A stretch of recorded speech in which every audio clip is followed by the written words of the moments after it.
Welcome, my darlings, to my humble chateau. Please make yourself very comfortable. Relax your mind and release your imagination to me. I will bring you a story to entrance and entertain. Perhaps a frightening one. Perhaps a steampunk. Perhaps a bit of mythology. Anyway, sit back, enjoy, and subscribe to me.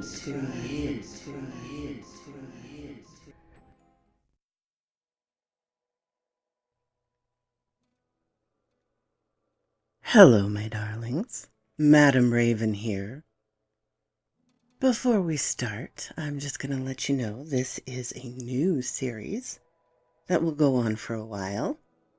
It's by Barkley's 52, and it's about Sarah Barkley, a police officer, and the strange things she encounters. I'm calling it the Officer Sarah Barkley's Chronicles. Barkley, the Officer Sarah Barkley Chronicles, Part 1. I'm a local. I'm way too far from the microphone. And now I'm too close. I'm a local rookie cop in a small town in Pennsylvania, currently stuck working night shift.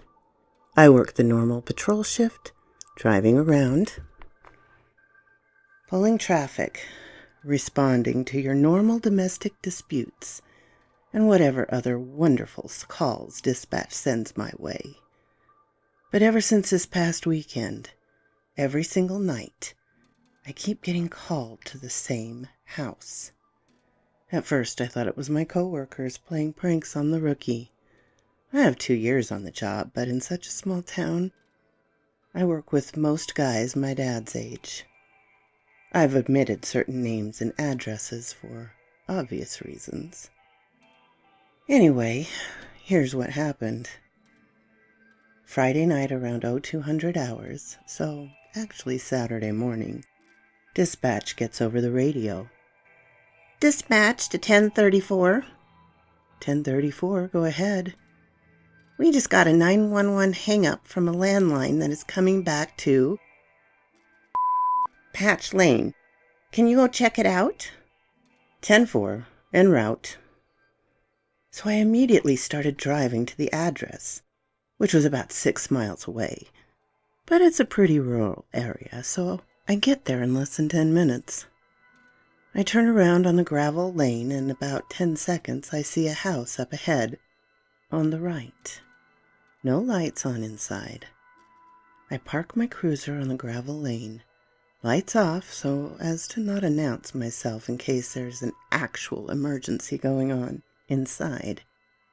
We are trained not to just roll up to a house, lights on, in case the subject decides to ambush the officers arriving with gunfire. Anyway, I quietly approach the old farmhouse and check the perimeter. No sign of anything, no lights, no sound, not even a car parked anywhere. I began to think maybe dispatch got the wrong address. 1034 to dispatch. Dispatch, go ahead. I'm at Patch Lane. Can you confirm this is the address? Stand by. 1034, yes, that's the correct address. Do you need backup? Negative. Appears no one is home, but I'll update. At this point, I knock on the front door and announce myself. Officer Barkley? Police Department? No answer. All the windows were closed, and I gently tried the front door. Locked. 1034 to dispatch. Dispatch, go ahead. It looks like this house is abandoned. I think the 911 hang-up might have been some wires crossed. Clear me no report. 10-4. At this point, it's about 0230 hours. and I need a cup of coffee since I have another 3.5 hours left on shift. I head over to the local 24-hour gas pump and find 2 of my ever-so-busy coworkers standing there fueling up on caffeine as well. They grin and ask me if I had fun responding to the old Doc's house. Clearly, I must have had a dumb look on my face, showing the confusion I was feeling, because then he goes, "You don't know, do ya?" He continues, "That old farmhouse belonged to Dr. Wentz. He was the guy that I'm sure you heard about, who used to do botched abortions and all sorts of inhumane procedures back in the 1800s. He's the guy all the rich went to when they had young daughters get knocked up or when they had special needs child they didn't want to keep. He built that house himself and even named the road Patch Lane as a joke of all the patching he did for people." I finished my coffee, laughing about the old tale the guys were trying to pull over on me. I wasn't going to let these guys spook me, especially being that I was one of the only females on the department. I have to have skin twice as thick. I finish up my shift, get some Z's, and I go back in on Saturday night. Around the same time, maybe a little later, around 2:30 hours, I get the call.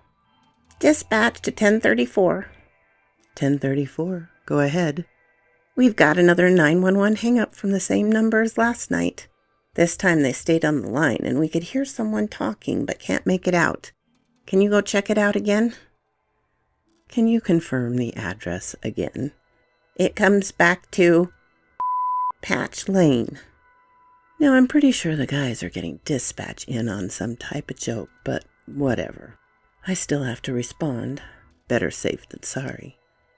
So I drive down the road, turn onto the gravel road, park my cruiser away from the house, check the perimeter, and go up to the front door.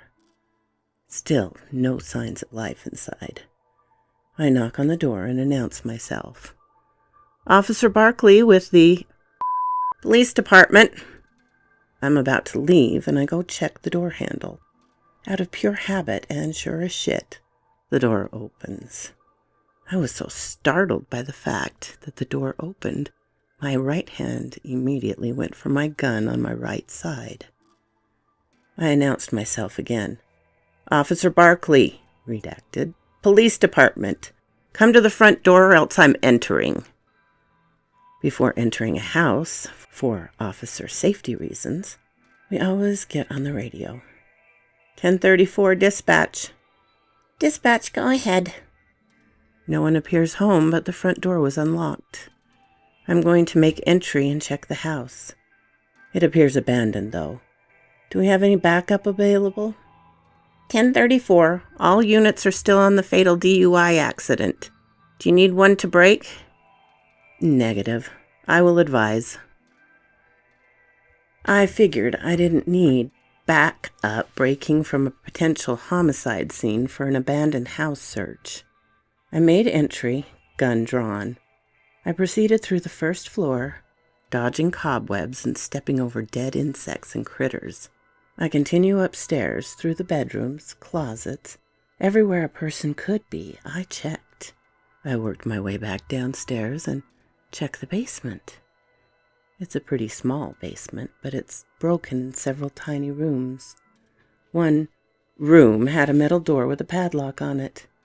The padlock needs a key to open it and is completely rusted shut, covered in cobwebs, and even one big old black spider was guarding that lock, having made it its home. Clearly this lock has been there for years, maybe decades.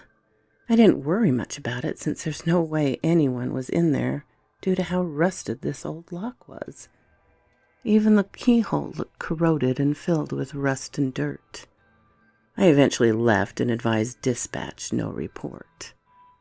I grab a cup of hot coffee around 0400 hours and catch up with one of the guys from the DUI crash. I ask him what that mess of a scene looked like. He told me I was lucky I wasn't stuck on that scene. He asked me about the Patch Lane house, and I told him it was pretty effing creepy, but I checked it out, and it has to be crossed wires somewhere. I felt comfortable telling him it was creepy since I knew this guy from when my dad was still on the force, and he treats me like a daughter. He said he used to get dropped calls all the time from back there in the 90s, but there was an actual family living there back then. Each time he got dispatched, they were surprised to see him, and they let him search the whole house. Never any problems. Just a single mom with her 2 kids minding their own business. I asked him what happened to that family, and he said nothing suspicious. They moved away maybe 10 months or so. Definitely less than a year. And a few families moved in and out, renting the house. But ever since about the late 90s, nobody moved in. I asked him if he remembered there being a locked room in the basement, honestly not really knowing what I was expecting as a response, and his eyebrows raised, and he said, "You know what? I actually didn't remember till you asked me just now. Yeah. Wow.